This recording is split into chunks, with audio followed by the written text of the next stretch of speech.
Issues on attack of press freedom have been a matter of concern in Ghana. The Nanado-led government, for instance, has been criticized for superintending over actions that derail the progress made in press freedom. The attack on journalists, raid of media houses by national security operatives, and closure of media houses have been pointed to as evidenced by the critics. For some, though the recent ranking is not surprising, it goes a long way to confirm long-held views on how the government is stifling press freedom. The Ghana Journalists Association believes the 60th position is disappointing. Globally, we were 30th. We used to be 23rd to 27th to 30th, and now to 60th position.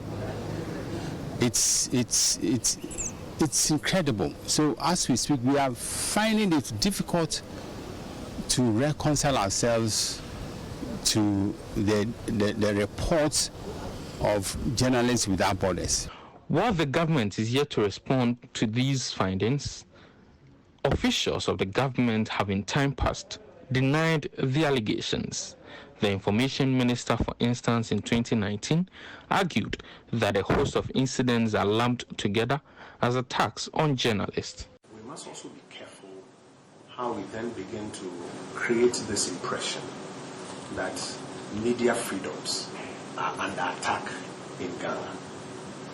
An attack on a journalist, as terrible as it is, as condemnable as it is, as we have the agencies to deal with it, should not now be spun into, for example, some of these narratives that you begin to see all over the place. But Dr. Charles Rekubrobe, who founded Radio I, one of the first private radio stations, believes this stance by the government is untenable. The most dangerous thing you can do is to sort of stick your head up in the sun and say, oh, what outsiders are saying is not true. Government speakers should know that they are not communicating to us in the days when there were no plural media and there was no alternative, and that everything that they say is just maybe a comfort to themselves. For those who have defended the government's credentials in safeguarding press freedom, some journalists often act beyond the confines of the law. They cited the recent incarceration of Power FM presenter Oheneba Buama Bene for some contempt of court charges as an example. They have explained that the arrest of City FM's journalist Caleb Kuda, Bobi Ansa of Class FM were acts deemed unlawful by the government. But for Dr. Rekubrobe, the law provides reasonable remedies for those who seem offended by journalists. Nobody says that the press should stand outside the law. In fact, the Constitution says that you must not create injuries for the reputations of others. So I do not see how anybody can say that the press is criticizing or insulting, or, you can have a recourse to court. Nobody says the press is outside the law. The publication by Reporters Without Borders states that the safety of journalists has deteriorated sharply.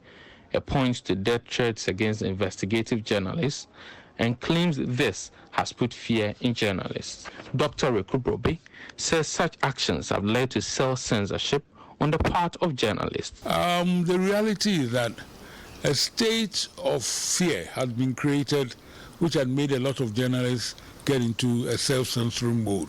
That is the reality.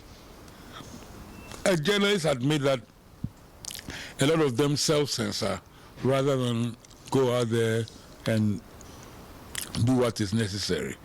The Ghana Journalists Association has, however, urged its members not to relent in their efforts to deliver on their mandate. Journalism is not lily-livered nor chicken-hearted.